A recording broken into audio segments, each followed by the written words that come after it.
What's going on, everyone? This is Nate the Great coming to you live from the All Sports All Plays Network. I am here today. I'm here today with two other guys that are out here on the West Coast. Joining us, making his second appearance on the show, we have the Angry Degenerate. How are you Cheers, doing guys. again? Doing fantastic. Always doing great. Great to be here. Yeah, great to have you. Now we also have Great Greg the Keg Galno. He's going to be making an appearance here on making his regular appearance here on the show again. How are you doing as well? I'm doing pretty good, Nate. How you doing? I'm doing fine. Yeah. Going right into the topics.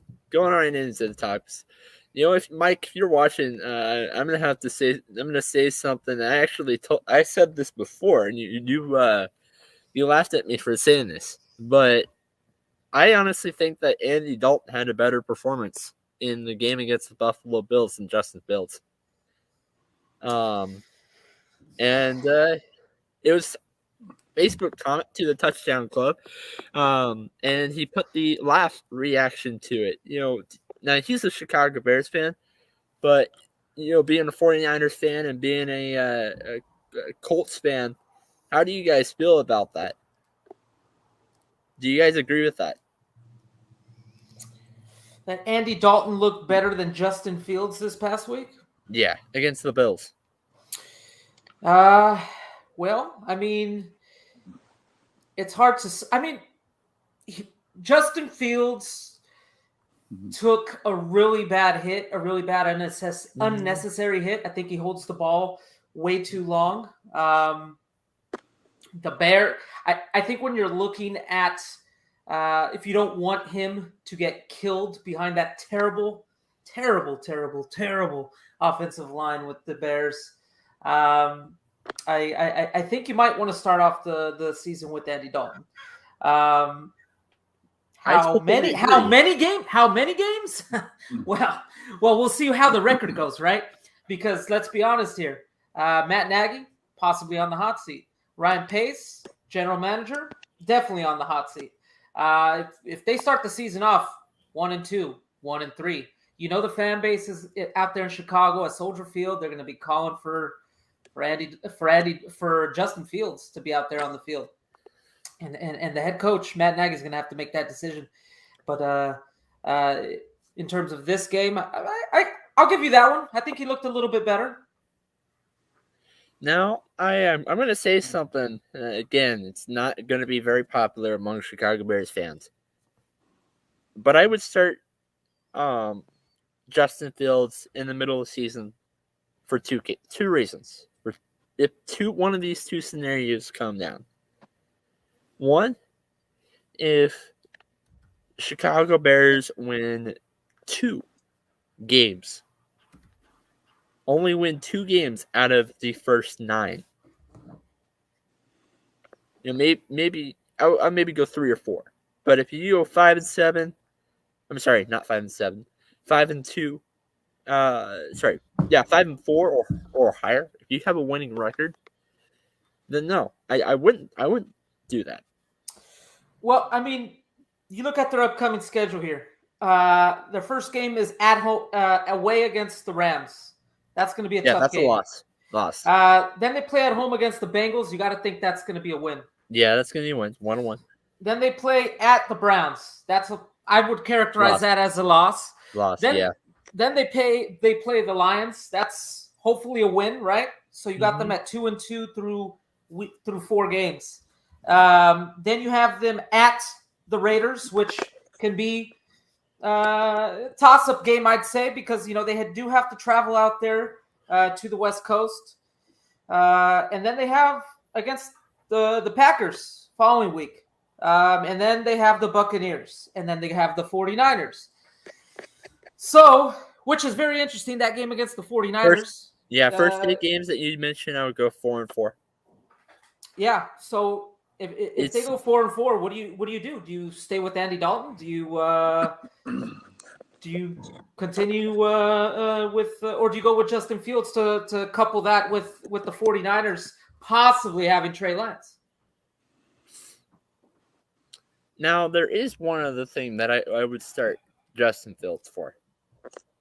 And that is if you are first in your... Now, this is not going to happen. Trust me, this won't happen. But that is if you're first in the NFC and you're ahead by 2 or 3 games. I would start Justin Fields maybe for a quarter and see how well he does.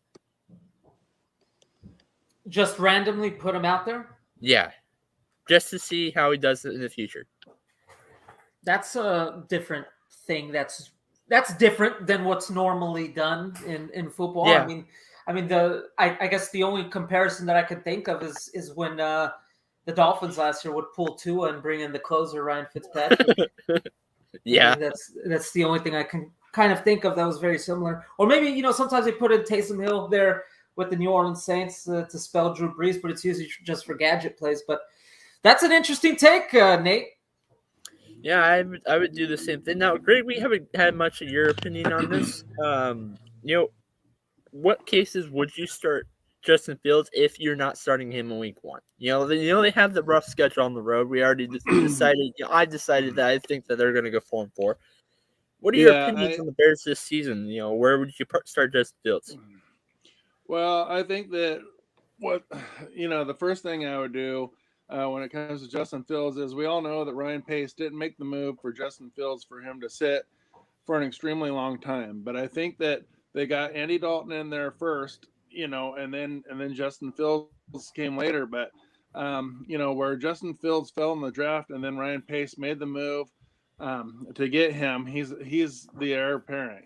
He's going to take over the franchise at some point. I think that they're really hoping that maybe Andy Dalton can be that bridge quarterback to maybe buy Justin Fields a year or maybe 3/4 of a season to kind of sit and learn and everything. Because from what I watched of the game, we're talking about Justin Fields and Andy Dalton. We saw some great play from former quarterback Mitch Trubisky in that game. He really tore his former team up in that game. I know he's not going to start. Good for him. I know he's not going to start, but he's in a great position on a great team right now behind Jared Allen. He's going to be one of the best backups in the league, and I'm happy for Mitch Trubisky to kind of move on from that situation. But talking about Andy Dalton, I just realized you said Jared Allen.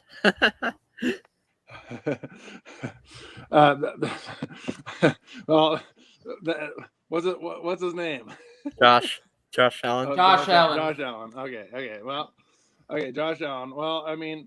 Trubisky's in a great situation over there. But getting back to Andy Dalton, I think that the Bears are really hoping that he can buy them at least half a season for Justin Fields. What I saw from the Bears game, and I know it's a preseason game and everything, but the Bears just got taken to lunch. I mean, they just got their butts handed to them on the offensive line. The Bills came out, their defense just worked that offensive line over.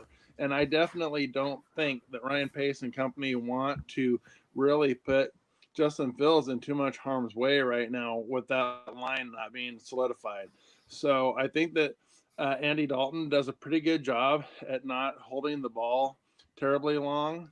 And I think that if they can get to 4-4 or 3-5, 4-4 around the midway point, they may look at trying to get Fields in there, but I definitely don't see the Bears making much of a run for the playoffs. So I think they're going to try to buy as much time for Justin Fields to learn and really get acclimated to his new position, as being the future leader of the Bears. So I think that they may give Dalton a whole season. I don't know how you guys feel, but I think that some of these quarterbacks coming in, it would serve them better to maybe, sit out, have a season or more before they get thrust into the limelight.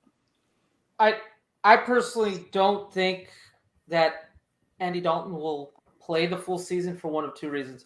One, he's either going to be shellacked behind that offensive line, which you pointed to. I mean, look at the problems with that offensive line.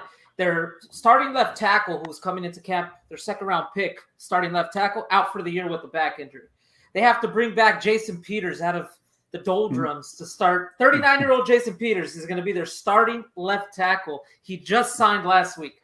And they got rid of they let Charles Leno go this past offseason, which I thought was a very interesting move to say the least, because he was a pretty reliable offensive lineman for them. Now, you saw this game this past week. Justin Fields running for his life. Now, I do think Andy Dalton gets the ball out a little bit quicker than Fields. I think Fields has the tendency to hold on to the ball a little bit longer. But he is going to take some big hits. He's going to take some big hits, but he's mobile, right? And Andy Dalton is sure as hell ain't mobile, man. We saw what happened last year with the Dallas Cowboys. We saw he got knocked into smithereens. And man, I would say that from what I've seen from the Bears, they do have some pretty good running backs. But if you don't have a great line, you can't protect your quarterback that way because the running backs aren't going to get you enough yardage, So it's kind of a lose-lose situation right now with the Bears. They did have some pretty good running back play, but they don't have anybody to really block for them that well. Here's another idea. You're facing up week 1 against the Los Angeles Rams. Now, I know he has not played a regular season yet, but let's say you're playing against teams that do not have a strong defense, like the Titans. Let's say you start Andy Dalton there, but guys, because Andy Dalton is not a mobile quarterback, like we talked about earlier. What about you start Andy Dalton there, but you start Justin Fields against teams that have a stronger defense, like the Rams in week 1? Now, the one downside is that's week 1. He has not had a regular season experience in the NFL yet, but that's just an idea to throw out there.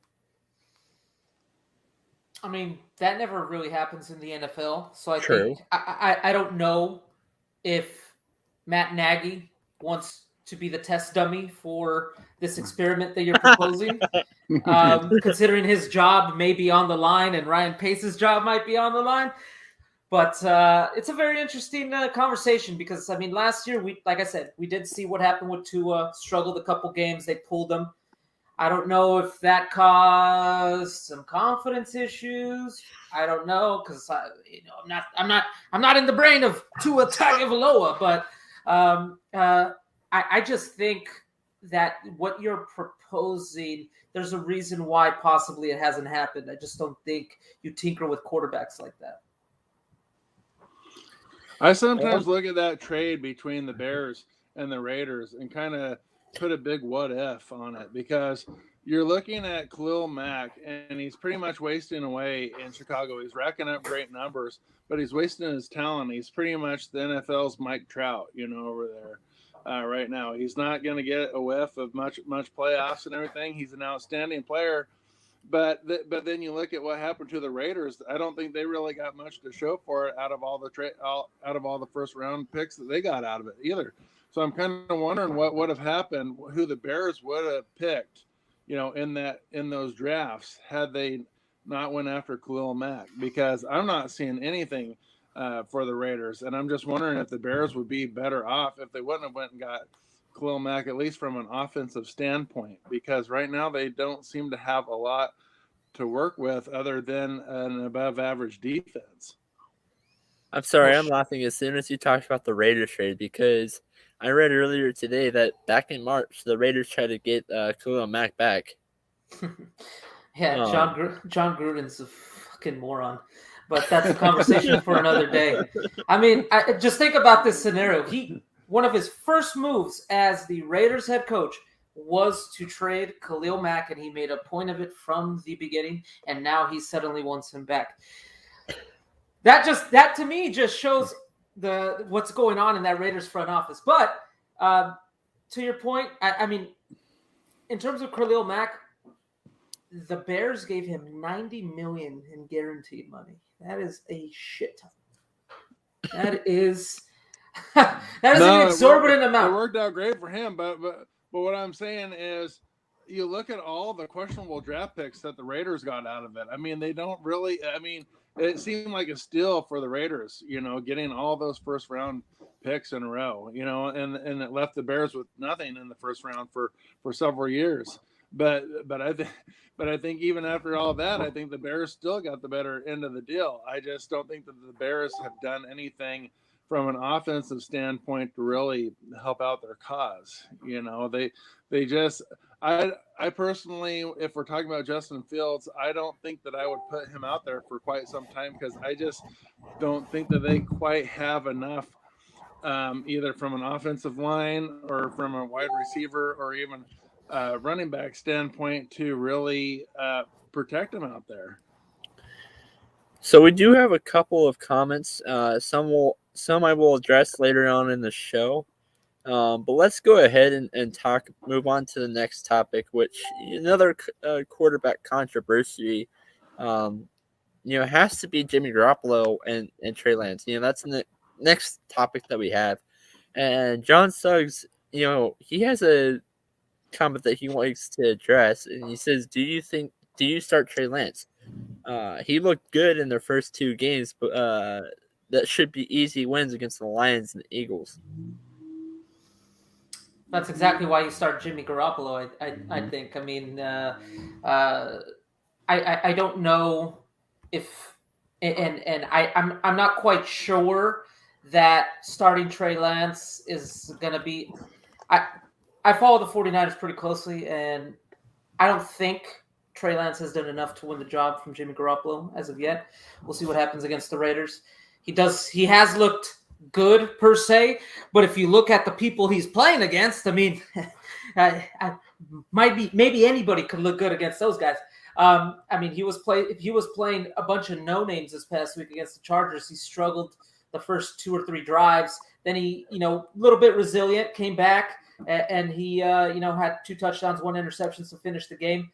I think his problem is he just has a freaking heater, man. He throws the ball at 100 miles an hour, has no damn touch on the ball, and I think he needs to kind of learn that concept of the game at this moment. And he also gets a little bit of happy feet, which, I mean, doesn't surprise me because he's literally playing behind a makeshift offensive line there in San Francisco at the moment. They had nobody that's in their starting 5 on the offensive line playing. Actually, that's incorrect. They had Laken Tomlinson playing. But other than that, everybody else was backups that were playing. So it's really hard to gauge. I'm not going to say that Jimmy has looked good in preseason because he has not. But I just don't think Trey has done enough yet to win the job. Will he play this year? I absolutely do think so because Jimmy's going to get injured at some point in time. I just looking at his injury history, it's bound to happen. To answer that question, we talked a little bit about this last week too. Last week he had one good throw that was an 80-yard touchdown pass against the Kansas City Chiefs. But outside of that, he pretty much did nothing. You're talking about one good throw that's for 80 yards, and his total completion attempts and yardage was 5 out of 14. 5 of those were completed out of 14 passes. And you're talking about for 128 yards, 128 minus 80. You're talking about a good 40-ish yards.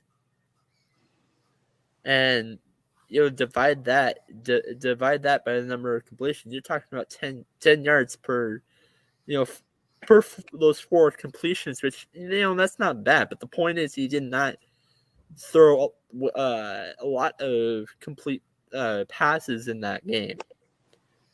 And now going into the game against the Chargers, which started off with Chargers having an early lead, even though the 49ers did catch up and win it at the end, towards the third quarter. Trey Lance did a little bit better, but you're talking 8 of 14 with 102 yards and 2 touchdowns, as you covered earlier. He also had an interception that was more on the receiver. On Ayuk, he dropped the ball. I mean, I guess you could say Trey kind of overthrew him a little bit. Similar actually, kind of to what Jimmy did earlier in the game. They kind of threw the same route, and they both overthrew their receiver. And they kind of popped it up in the air. And funny, Asante Samuel Jr. actually made one of the picks, which I I was hoping the 49ers would have drafted in the second round, but instead they went with slow-footed Aaron Banks at guard, which, by the way, got injured in the first game against Kansas City. And anytime you see a second-round pick that you hope to start and he's already injured, not a good sign. Not a good sign. Yeah, I'm honestly agreeing with you because I think that the only way that Trey Lance would get started is if Garoppolo gets hurt, and unless they have he has the Super Bowl season like he did 2 years ago, which I don't think that's gonna happen. I will say this: the only way Trey Lance starts Week 1 is if he goes out there against the Oakland Raiders and has I remember a few years back when Derek Carr was fighting for the quarterback job against Matt Schaub, his rookie season. This is a long time ago, actually. This is about 5, 6, 7 years ago.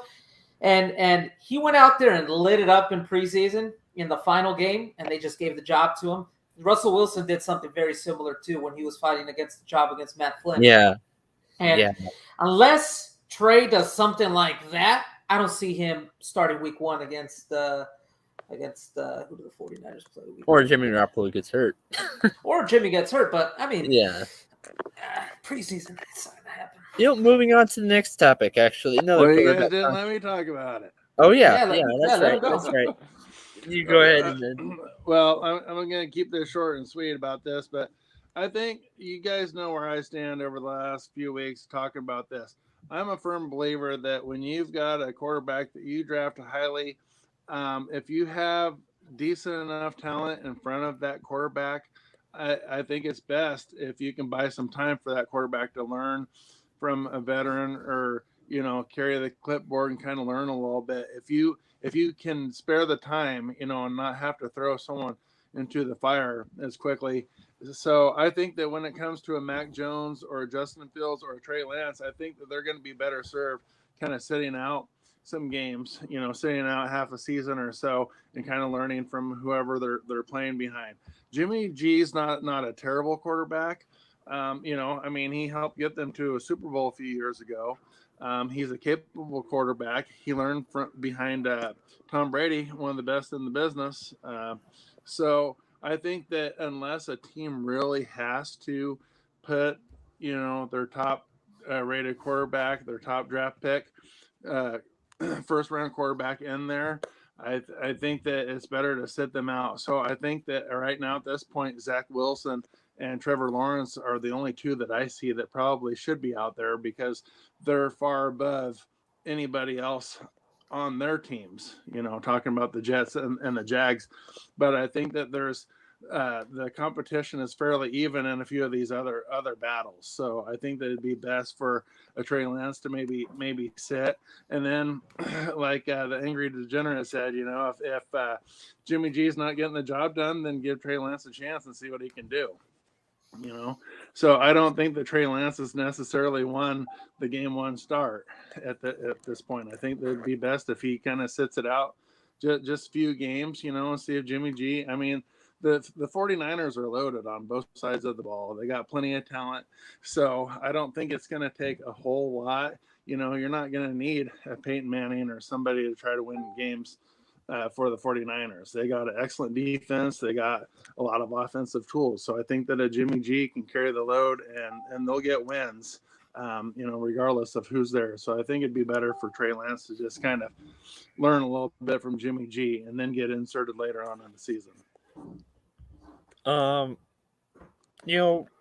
Suggs, he mentioned a comment, actually, and I'm just going to keep this short and simple. He says, 221 yards Trubisky did against the Bears. So was it the Bears the reason why he didn't succeed?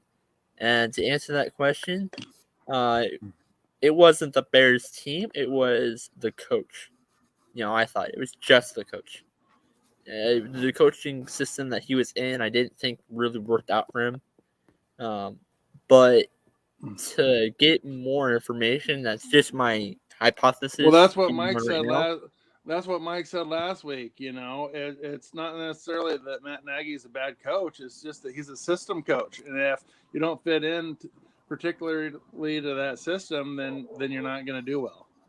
Mm-hmm. I think people forget Matt Nagy's been in his what is it now? He's going on his 4th year. He's been to the postseason now twice. He's been to the postseason now twice with that Chicago Bears team. I think we often forget that because double doink Cody Parkey, and then obviously last season they kind of got in there last minute because Arizona shat the bed. But yeah, Nagy's not a bad coach. And he's coached some great quarterbacks. It's just I don't think they've had the greatest luck, somewhat with their coordinators on both sides of the ball over the past few years either. They've been going through some coaches the past few seasons too. So lack of stability in the coaching staff kind of hurts a lot too. Yeah, but I think really we're going to. I feel like to answer that question, John, we're going to have to see more when they play their game against the, I believe, next week they play the Raiders. The 49ers play the Raiders next weekend. Oh, the 49ers play the Raiders. That means the Bears actually play the Tennessee Titans. So I feel like, what are we going to see from the Tennessee Titans? We'll actually get an answer on that question. But speaking of needing to see more, trying to get an answer towards that question, I'm going to go change the banner real quick and go back to what I originally had. The Saints ended up pulling the win, but it was close. It was not what I expected, to be honest. CJ Beathard, he ended up being the one guy to score a couple of touchdowns at the end to make it a close game. The Saints ended up pulling the win. Now, I'm going to have to tease about the entire NFC about something because this is now the 5th win from the NFC period in the preseason. Now that goes to a record of 5-28. You might be the only one tabulating that. I mean, can do wins and losses in preseason really matter, folks? No. No, but it is still embarrassing if it was a regular season. If it was regular season. Give the Ravens a Super Bowl for winning 25 straight preseason wins or wherever the hell that statistic was that I read the other day. Yeah. You got to understand something about Nate, though, Mike. He's a stat master. That was one of his nicknames, was the stat master. Nate was on the show a few months ago saying that they need to have a hockey award based on who wins the most face-offs during the hockey season. So I think that'd be interesting because they got an award for everything else. In hockey. I would like to see a hockey award for most ass beatings happening. I mean, who beats up the most dudes? That would be a cool award. I'm gonna say one more thing, and then we'll get right into the topic. Don't drag this, but the Detroit Lions have won one playoff game since 1957. Just to show you how much I pay attention to stats. Since 1957. Yeah. Is that the last time they won the Super Bowl or the NFL championship or something? Was in the 50s or something? So, to tell you the truth, to be honest, no, 91. That was their one playoff win since 57. And in 57, they beat the Browns. They destroyed the Browns that year. It was like 53-7, I believe. And then 91, they ended up beating the Dallas Cowboys. I don't remember the score, but then they lose to Washington the next week. Was that Barry Sanders' rookie year or something? Mm-hmm. Yeah. Barry Sanders played in that game, but I don't remember if it was his rookie year. I think his rookie year might have been, 88, 89? I don't know. Yeah. Don't quote me on it. Yeah. Talk about a guy that made the most out of crappy talent behind him, you know what? Yeah. Going in the comment section, the very first comment, actually, Jameis Winston did really well tonight, is what he said. And yeah, I think so as well. The Ravens the Ravens. That ended up being his next comment actually. Jameis Winston had a total of 9. Out of 10 passes he threw them for 9 of them were complete with 123 yards and 2 touchdowns. I didn't really actually see the game. However, I thought, as a stat standpoint, I thought he did really well scoring those 2 touchdowns. And those 2 touchdowns, I did see photos of that were pretty impressive as well. Did either one of you two catch the game? I did not. No, but I still think that Jameis Winston is going to be the man in New Orleans. I think that he's the best at the quarterback position. I think that Taysom Hill will definitely get some run, in each game. He'll get some special teams work. He'll catch the ball out of the backfield or whatever they need him to do. But I think that Jameis Winston is probably the best pure quarterback that they got right now. And I think so too. Yeah, I think so as well. Now, going on the opposite side of Trevor Lawrence, he threw 113 yards, 14 completions out of 23 attempts. They just couldn't put any points on the board. Neither Trevor Lawrence or Gardner Minshew, who did have some starting experience in the NFL. They just couldn't. I feel like they just couldn't get over the hump. I believe, And one other thing, James Robinson didn't have a great game as well. 5 carries, 13 yards. He averaged about a 2.6 per 2.6 each carry that he had. It just, do you think this may be a bad way of saying it, but do you think James Robinson, if he continues to go down like what he had today, do you think it might be like a one-hit wonder kind of thing? Well, I mean, they're pretty stacked at that running back room. I mean, you look at James Robinson, they have Travis Etienne, and they also have Carlos Hyde. So, I mean, you rank them up there 1, 2, and 3. It's a pretty solid core there.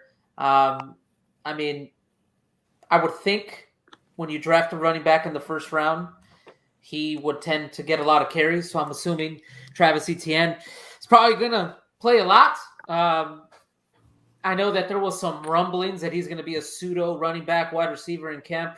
There's been a lot of weird things going in that, Jacksonville Jaguars camp with the whole Tebow signing. Then they had Travis Etienne. They talked about moving positions, and then they had a pick former first round pick that they wanted to trade.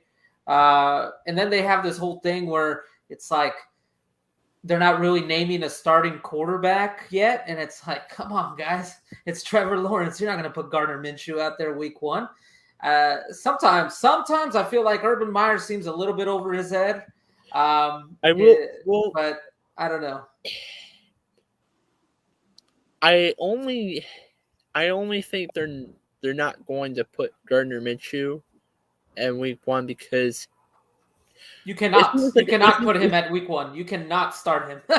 You cannot start him. What I'm saying is, if he had played in the NFL, had starting experiences, if he played for, let's say, the number of years that Andy Dalton has played, then I would start him week 1.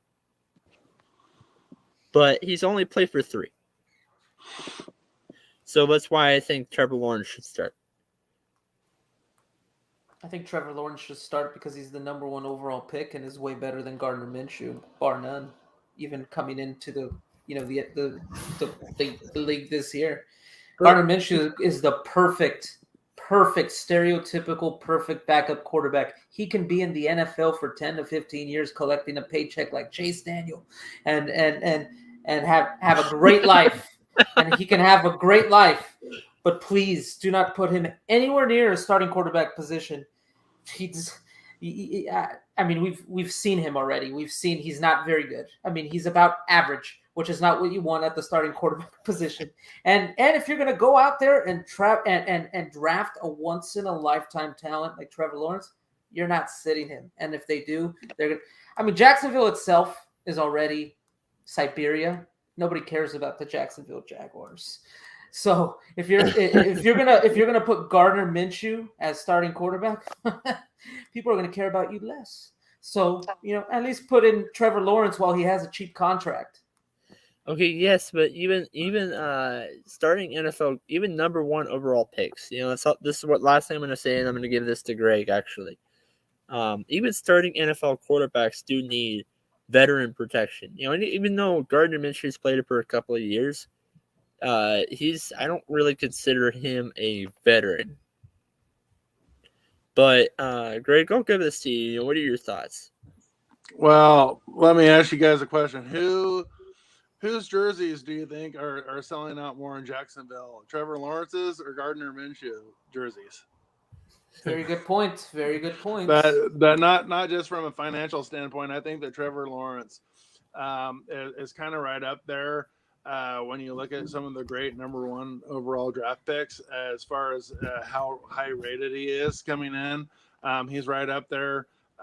He's not quite at the level of a Peyton Manning, but he's right up there as far as a can't miss pick.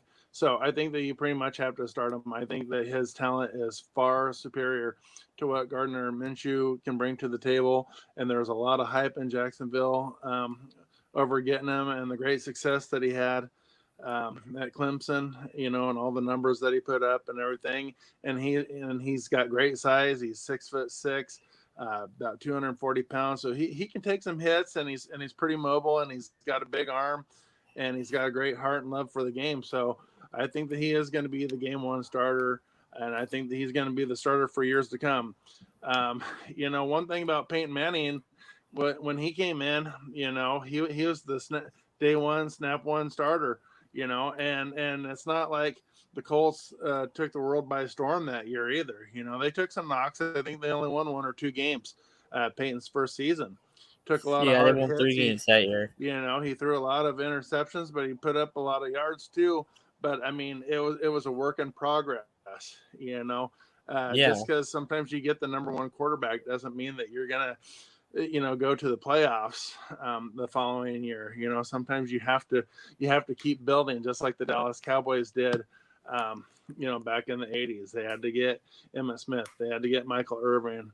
They had to keep building. You can't just invest everything into quarterback. So I think that the Jags are a few years away from making any big waves, but I think that Trevor Lawrence is going to be their day one, and I think that he's going to be their head starter, their starting quarterback for years to come. But so look at Gardner, but he's not going to do it. Gardner Minshew. Go ahead. Sorry. But you look at the teams that made the playoffs last year. You look at Tom Brady. He didn't start until the Super Bowl. You look at, he didn't start his first season until the Super Bowl against the Rams. You look at Patrick Mahomes. He got rested. He rested his first year. You look at Baker Mayfield. Tom Brady came in for an injured Drew Bledsoe. That's how Brady got the. And he was a 6th-round pick. Even though he was I get it. He was a 6th-round pick, but that still proves my point that even it doesn't matter what part of the draft that you're in. I think you need to be arrested underneath a guy with a veteran leadership that can start for a good chunk of time. I disagree with that point. I think it absolutely matters where you're drafted because if a 6th-round pick is starting at quarterback day one, your quarterback room is pretty pathetic, to be honest with you. And especially if we're talking about Tom Brady, Drew Bledsoe at that point in time was a pretty well-established quarterback. He lost to a great Brett Favre. But it's kind of hit and miss when you're talking about top draft picks, and them starting the season, because for every Peyton Manning out there, there's always a Jeff George story. You know, I mean, look at those careers. You know, they were both top picks. You know, Ryan Leaf, Jamarcus Russell. But I mean, each and every one of those guys have different stories, right? I mean, Jamarcus Russell seemingly was a guy that, you know, just kind of got too involved with the purple drink, if you know what I mean. And you know, guys like but then you have great success stories. Patrick Mahomes, he sat one year, right? But that's because he was behind a great Kansas City Chiefs team. They didn't need him to start that year. They had Alex Smith. So a lot of these teams that are drafting this high, you know, they don't have an Alex Smith that's there waiting to who's there in a team that's, you know, primed to win. A lot of these teams are like the Jacksonville Jaguars, who have nobody behind them that's good enough. I mean, Gardner Minshew was 1-7 last year. That's going to bring zero confidence. The two best quarterbacks that I've ever seen that you know, were backups that ended up having to sit it out for a while, and they've ended up having legendary careers, was Steve Young when he sat behind Joe Montana for a few years before they moved on and he moved on to the Chiefs, and Aaron Rodgers for sitting out a few years behind Brett Favre. So. But remember, Steve Young was with Tampa Bay, and Tampa Bay was terrible.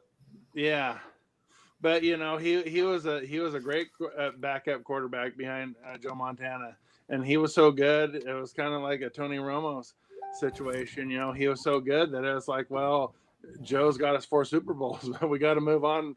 You know, somebody's got to go, and it ended up being Joe Montana. So. Let's move on to the next next topic. Let's talk a little bit about Dallas. You know, my former hometown, not my hometown anymore, not the town that I live in right now, but Dak Prescott. You know, there was a report that came in that he's not going to be 100% healthy throughout the entire season. You know, that hurts Dallas's chances. But I guess, you know, what I'm trying to ask is if you were the Dallas Cowboys head coach, would you want to I know you have concerns, but is it enough that you would not start him week 1? And I guess I'll go with Greg first, since to not start Dak Prescott for the first game of the season. I know the backup quarterback room is terrible.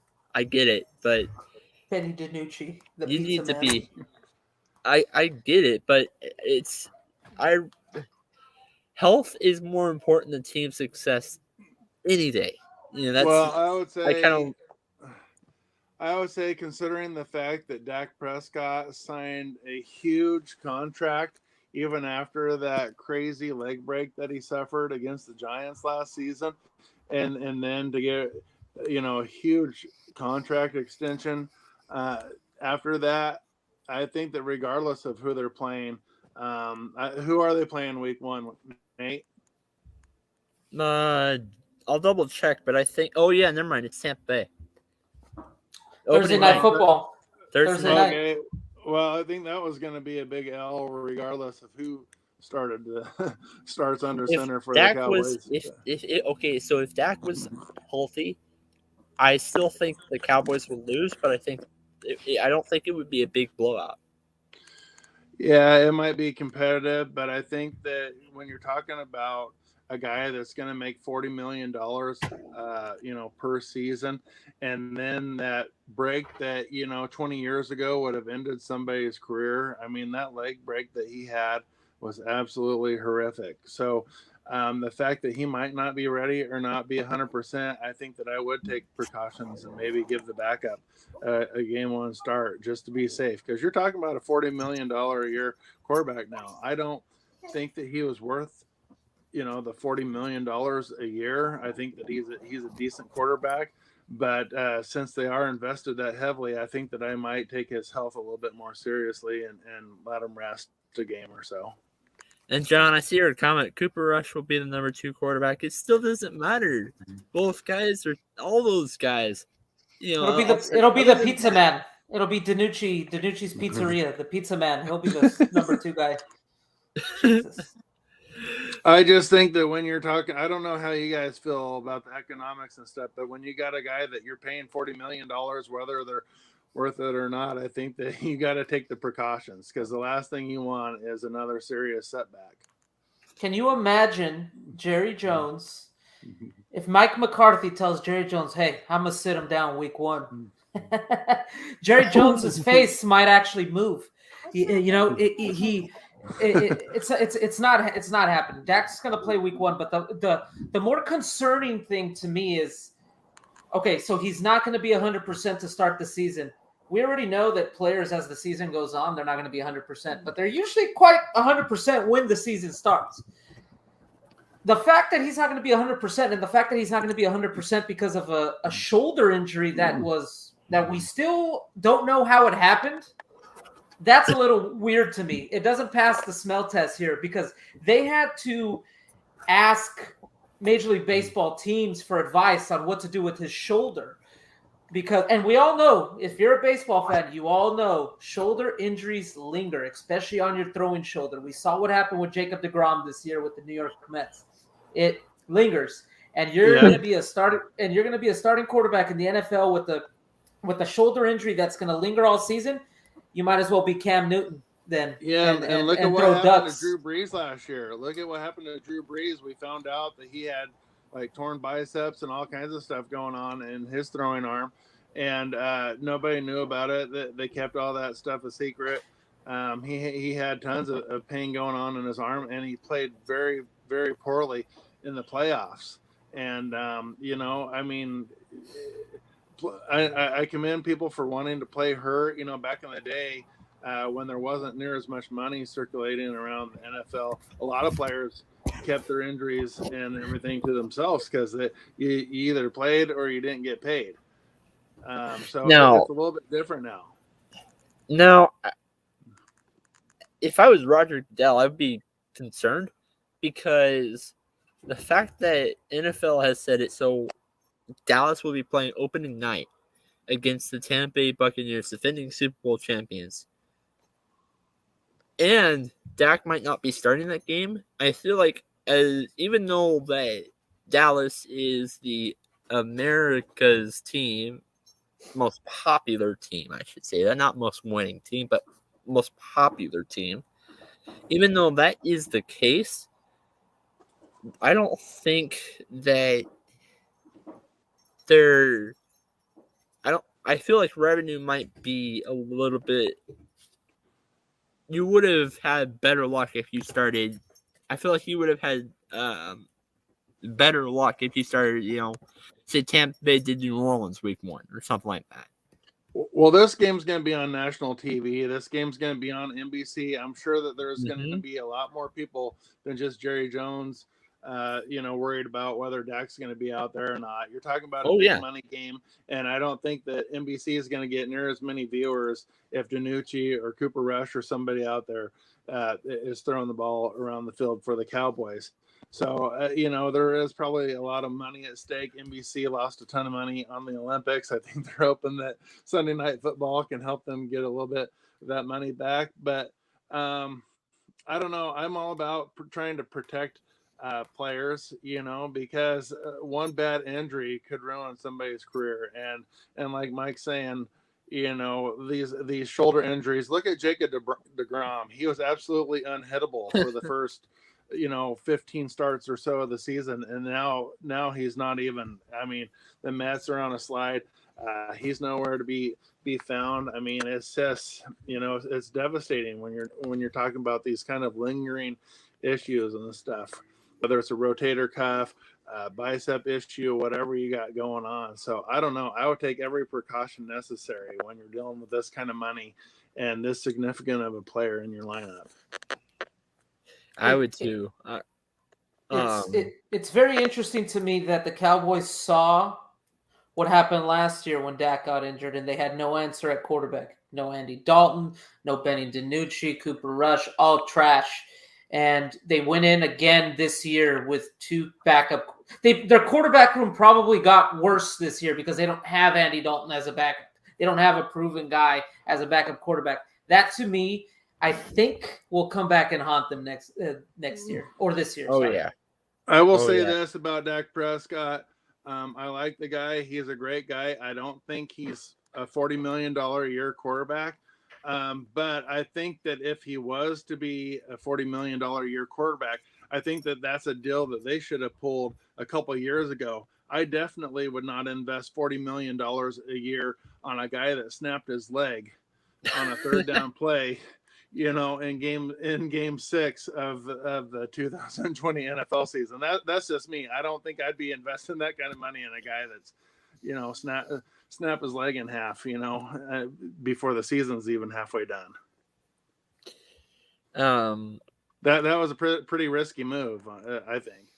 Well, that's Jerry Jones's fault. He should have paid him 2 years ago. Yeah, that's what I'm saying. He should have done that contract a couple of years ago. I wouldn't pay anybody after a huge injury like that. I mean, that kind of money. Now we do have a couple of other comments. Now it's not actually related to the topics, but so starting out, John Suggs, he says Ravens run game looked improved when they played the Carolina Panthers last week. Actually, I'll post that score up real quick. It's preseason though. That's really the thing. The Ravens, their last loss in preseason, as we talked about earlier, was in 2015. They've won like 20 something since then. Now, do you guys have a different opinion on that? I really don't know how the Ravens run game could really improve, because it seems like that's all they do 80% of the time is run the ball. I don't really see a lot of throwing. Their quarterback runs, their running back runs, whoever picks up their fumbles runs. I mean, it's just, it's just one of those things. They got wide receivers on the team, but to me, it's just a team that has mostly a ground game. So I don't know. I mean, I'd like to see the Ravens kind of air it out a little bit more, but it doesn't seem like they have a great aerial attack. And the next question, actually, again, all these are from John Suggs, which, by the way, thank you, John, for commenting on the show. Hold on real quick. I'm sorry, I'm posting a banner real quick about some of the score updates. So his next comment, actually. So does Teddy Bridgewater win the starting quarterback battle over Drew Lock? We don't know. I mean, look, I read an article that quoted Vic Fangio. And Big Fangio said that he doesn't even know at this point who's going to win the starting quarterback battle, because, well, to tell you the truth, even though I am rooting for Drew Lock over Vic Fangio at this point, over Teddy Bridgewater at this point, I feel like Vic not knowing, even though their talents are very similar, Vic not knowing, I think that does not. I don't think that looks good on him, personally. What are your opinions on that? I think if Drew Lock doesn't start the season with the Denver Broncos, quarterback that was drafted by Vic Fangio, or I guess drafted by John Elway, I mean, you might as well kiss his ass goodbye. Mm-hmm. Teddy Bridgewater is a great backup quarterback. Great. He's a great guy you want as a backup quarterback. We saw what he did with the Saints. I think he went something like 5-1. I know he had, he was with Minnesota, got drafted, took him to the playoffs, got injured. But that was eons ago. The guy is completely different. We saw what he did in Carolina last year. Granted, he did not have Christian McCaffrey, but, their wide receivers are pretty darn good, and they struggled to a 4-12 record.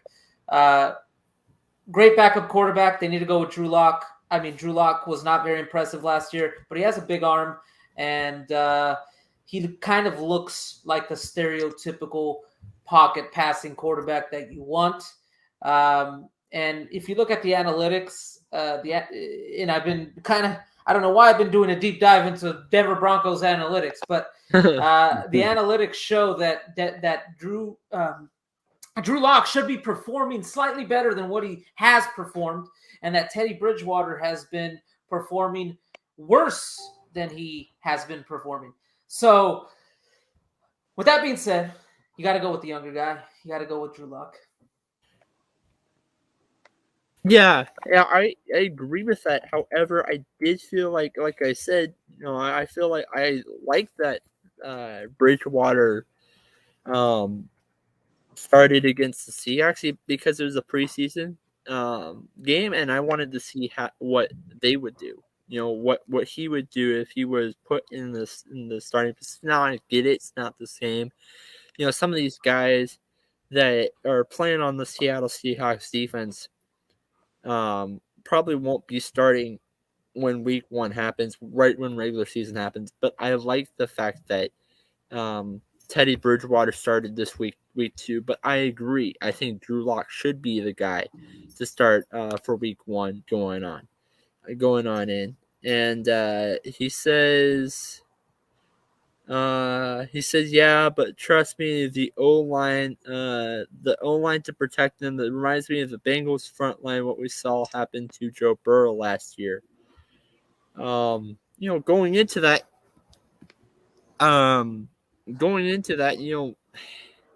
it kind of goes into the debate that we just had talking about the Cincinnati Bengals. The Bengals, you're right. Quarterbacks, John's right. Quarterbacks do need protection. And that is what Denver has been lacking the past couple of years. Some of those guys are really solid, but not everybody. I say some, maybe 1 or 2. Bengals have been struggling. The Jets have been struggling. Dak obviously was struggling for that last year when talking about Dallas Cowboys. But I don't think it was the right move for the Jaguars this year. I mean, sorry, not the Jaguars, the Jets this year to draft Zach Wilson, even though Zach Wilson is my favorite, is the guy coming from BYU. I know, I'm glad he went to the NFL at that high draft pick that he did, but Zach, I feel like that Oregon Ducks offensive lineman that got drafted into the Detroit Lions, I felt like he could have gone higher, and that the Jets would have done should have got him instead of Wilson. I completely disagree. I think after Sam Darnold showed nothing as a quarterback for the New York Jets. Absolutely nothing. Now, granted, he didn't have the best supporting cast and a complete moron as a head coach, but he showed absolutely nothing. He has no awareness of the pocket. He throws interceptions galore dating back to his USC days, so you can't even say it was like a... Penny Sewell, thank you, John. Penny Sewell, yes. Penny Sewell should have went to the Bengals, actually. Thank you. That's another team. He should have went to the Bengals to save Joe Burrow's ass. But in terms of your take on Zach Wilson, he's looked, and I don't put too much stock into preseason, but he's looked fantastic in preseason, and he's looked way better than I've ever seen Darnold look ever as a quarterback. So I disagree with you, Nate, a little bit.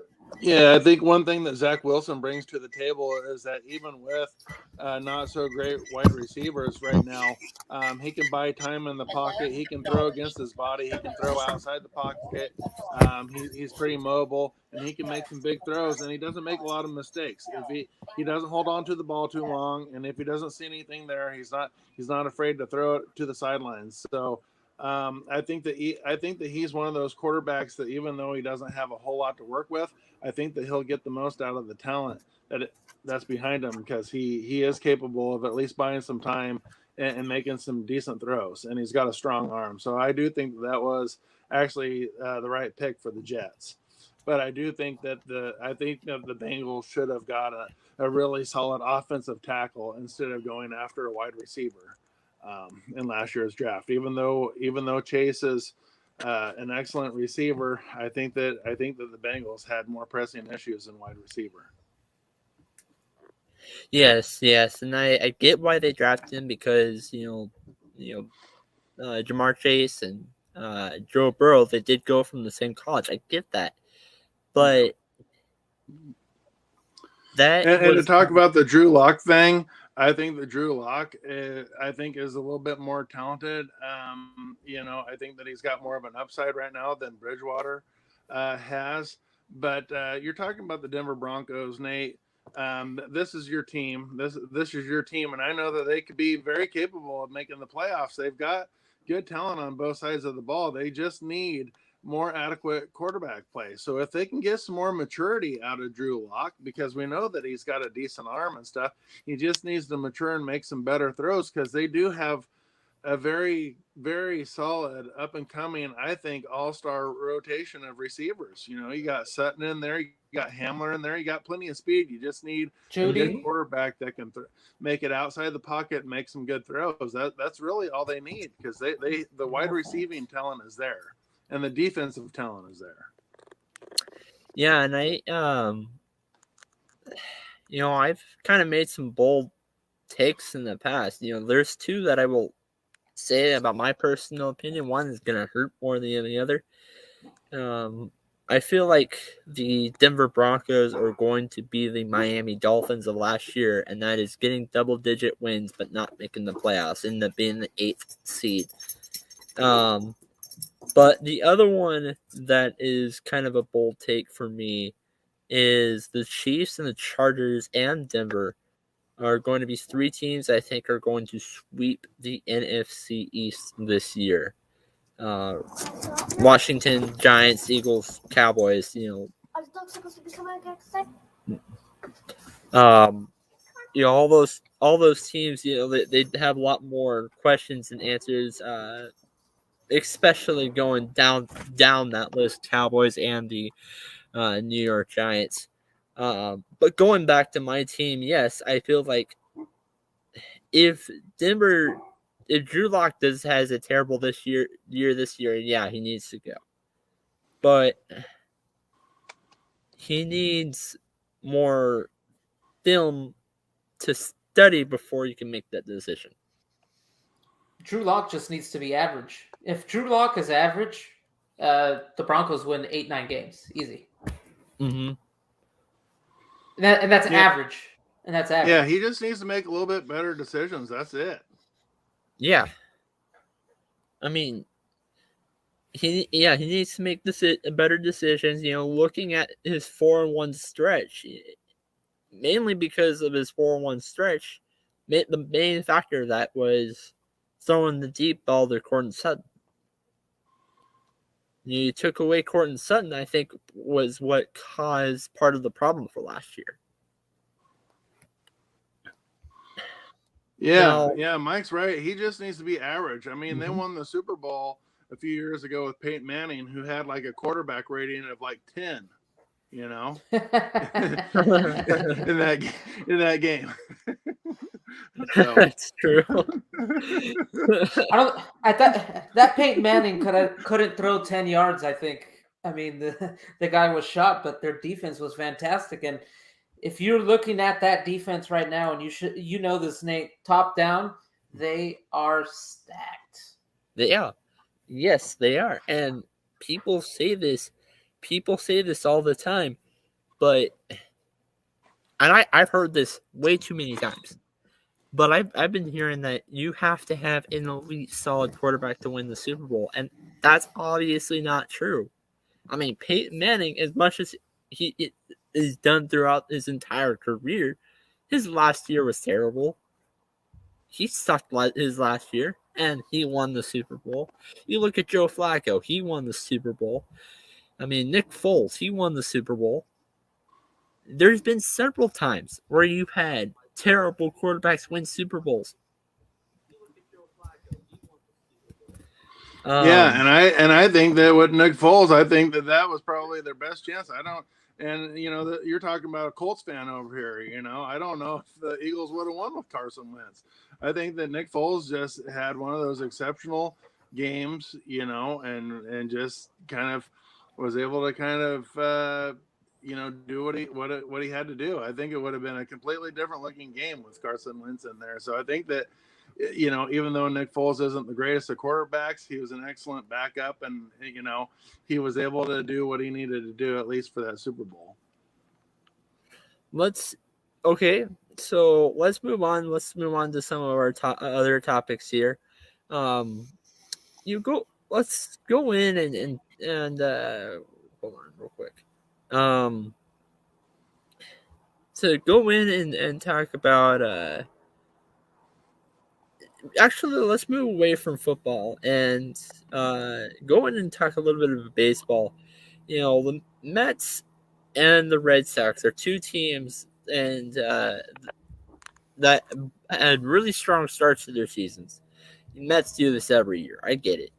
But, the Red Sox, both of those teams had really strong starts to their seasons. And as after the All-Star break, things started to go downhill fast. I mean, look at Boston. The Texas Rangers, out of all teams, ended up scoring 10 runs on them. The Texas Rangers, who are second to last in the conference, scored 10-plus runs on the Boston Red Sox. Okay, we did the same thing against the Dodgers, but that's still not the point. You look at the New York Mets, who they started off strong too. But as time goes on, the standings, the New York Mets are currently, I think, second in their division last I checked. No, they're third. They're third now with the record of 61 and 63. But earlier in the season, they were the only team to have a winning record in that division. And the Braves were just completely opposite. Greg, I'll go with you first. What happened? Well, a lot of this has been kind of happening since day one.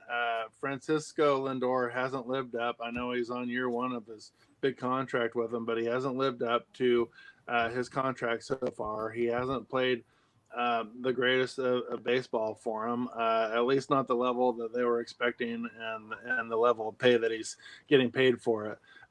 They tried to make some big moves in free agency by picking up Javi Baez. But we've talked about it earlier. Jacob deGrom was lights out. I mean, he was on pace for like a world record shattering ERA. Nobody could hit him.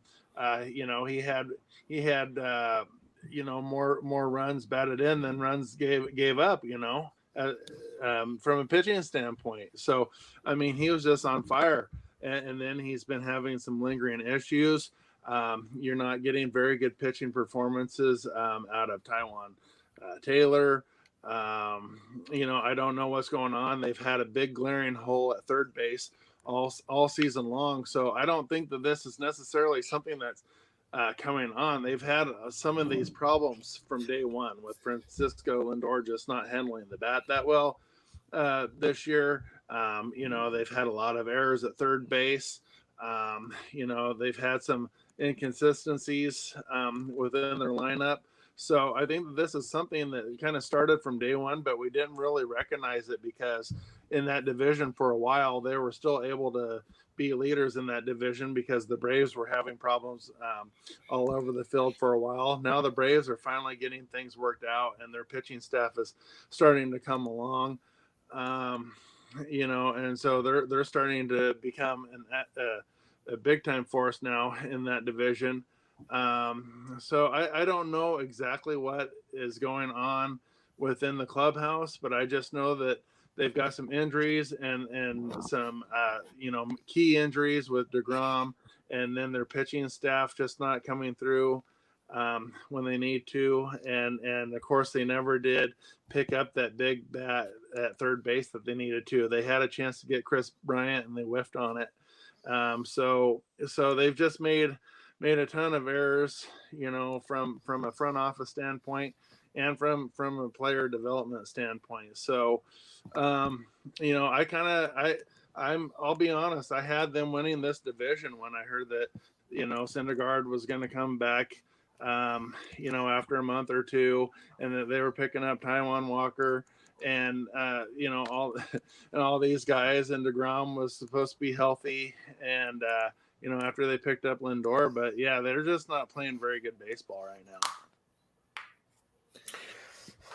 I mean, there's no secret that the Mets have started disintegrating right at the point of colliding with Jacob DeGrom missing the season, or I think he's going to miss the season. That's kind of when they started declining. You look at their, like you said, Greg, their moves at the All-Star break, the moves that they didn't make, the moves that they did make. I was actually very impressed with the Javi Baez trade, but guess what? He hasn't been healthy. In fact, he just got activated, I think, either today or yesterday. And they just haven't been able to hit. You look up and down that lineup. They have guys that you look at their past hitting box scores. They look like they are world beaters, but Francisco Lindor hasn't been hitting, and that's their prized possession. So you couple all those things, and I mean, it's no surprise. I mean, at this point in time in August, they're 6-15. Meanwhile, the Braves are riding I think they've won 16 out of their last 18 games, and the Braves actually went out and made a lot of moves there in the trade deadline that were very impressive, that have added to their team. Getting Soler, they had to get Soler because they lost Acuna for the season, and their starting pitching has just been fantastic. So you couple all that, and Freddie Freeman's came back, started hitting because he struggled during the early part of the season, and man, they're riding the wave, and momentum is a thing, folks. And the Mets right now do not have the momentum. The good thing about the Mets right now, though, is they are going to get Syndergaard back. They just got Baez back. We'll see what happens with DeGrom. The rest of their schedule looks pretty favorable. I think if you look at the rest of their schedule, all the combined winning percentage is under 500, very positive. But I don't know, man. If you can't hit in this league, it's going to be a massive problem for you. Yeah, I totally agree with you. That's really all I have to say. We got close. We got time. We passed that 1 hour mark. We're actually 12 minutes over that 1 hour mark. Greg, any final thoughts before we give this a close? Yeah, there's one topic that we didn't really hit on. I just wanted to give a shout out to Miguel Cabrera for hitting his 500th home run. This weekend. That was a big milestone. But with that being said, I would like to see some salary caps going on within Major League Baseball. It just seems like it's the haves and have-nots in this league. It just seems like every trade deadline or every offseason, the Yankees are buying everybody. The Yankees are on fire now. They got every big bat pretty much that was out there, at the trade deadline. But when it comes to Miguel Cabrera, he's a guy that truly loves the game. Had put his heart and soul into the game. He's 38 years old. He still has a year or two left on his huge contract. And I think that it's time for people in the front office of baseball to start looking into paying players earlier in their career. I think that when you look at the Albert Pujolses and the Miguel Cabreras that are getting, $30 million when they're 38, 39, 40 years old, I think that's a little bit ridiculous when you look at their numbers, because they're definitely, at least those two guys' productions don't really merit that kind of a contract. Miguel Cabrera has 500 home runs, for his career, but he's only got 12 or 13 this season, but he's getting, almost $40 million, for this year. And it's kind of lackluster numbers in comparison to what we've seen 5 to 7 years ago.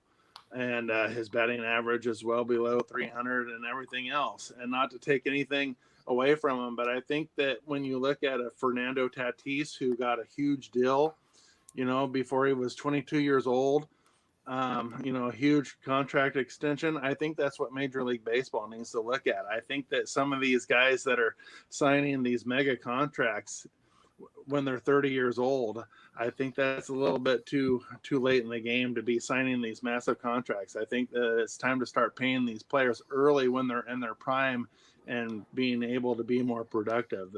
That's just my final thought. I don't know what you guys think about that kind of stuff, but yeah, I think Miguel Cabrera in an era of PED use. I don't think I've ever heard PED use associated with his name. I remember him coming up in about 2003, roughly. He was on that Florida Marlins team with Mike Lowell there at third base.